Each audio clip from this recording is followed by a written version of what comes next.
Welcome to Dr. Warrick's podcast channel. Warrick is a practicing cardiologist and author with a passion for improving care by helping patients understand their heart health through education. Warrick believes educated patients get the best health care. Discover and understand the latest approaches and technology in heart care and how this might apply to you or someone you love.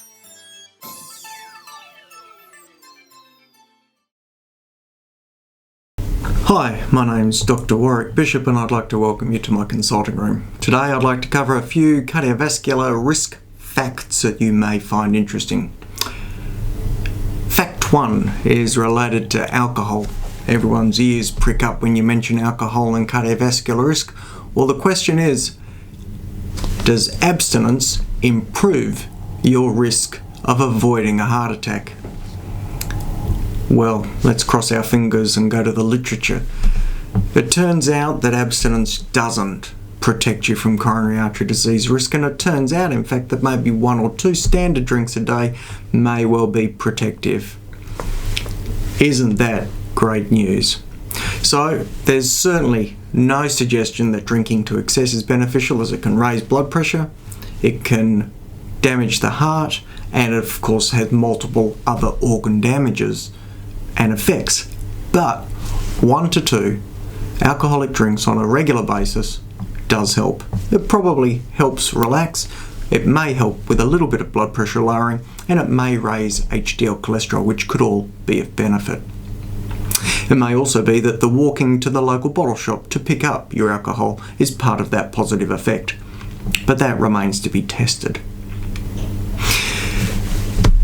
Cardiovascular risk point number 2, does vitamin E reduce your blood pressure or your cardiovascular risk? Lots of people take vitamin E hoping it's going to provide some positive benefit to their health. Well, it turns out that when you look at the studies where vitamin E has been included, it's not a comprehensively clear-cut indicator that it does provide benefit.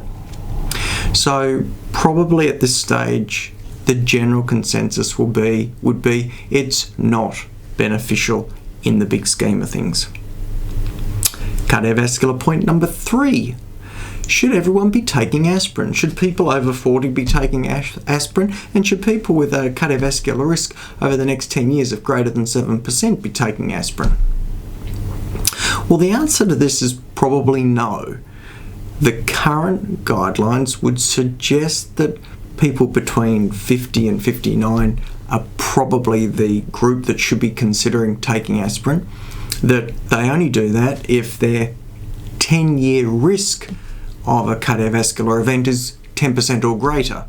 So matching up risk and benefit. They would take it if they don't have an indication for bleeding or something that could lead to bleeding. It turns out that aspirin, at least in the trials that we've done, really only shows benefit after a number of years of taking it. So we would recommend that people take it for a minimum of 10 years, and that means there's no point giving it to someone who has a life expectancy less than 10 years. So aspirin, if you're a little bit older, you're going to hang around for a while. You don't have a risk of bleeding, and your risk of cardiovascular disease seems high enough that it, on balance, makes some sense. Well, last question of our cardiovascular risk update. Does nicotine replacement help people quit cigarette smoking? Well, here's a really good fact, that the use of nicotine replacement helps up to 50 to 70% of people give up cigarettes. This is great. It is a terribly addictive and difficult habit to shake, but these agents which support patients to get off smoking really do help in the majority of cases.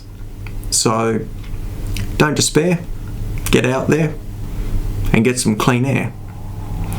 So a quick summary, does alcohol appears to be okay, vitamin E doesn't appear to be that helpful, aspirin if you're at fairly high risk, and if you're smoking, then those nicotine replacement therapies really do work. I hope that little summary has been informative and interesting for you. As always, I wish you the very best. Good health and goodbye. You have been listening to another podcast from Dr. Warrick. Visit his website at drwarrickbishop.com for the latest news on heart disease. If you love this podcast, feel free to leave us a review.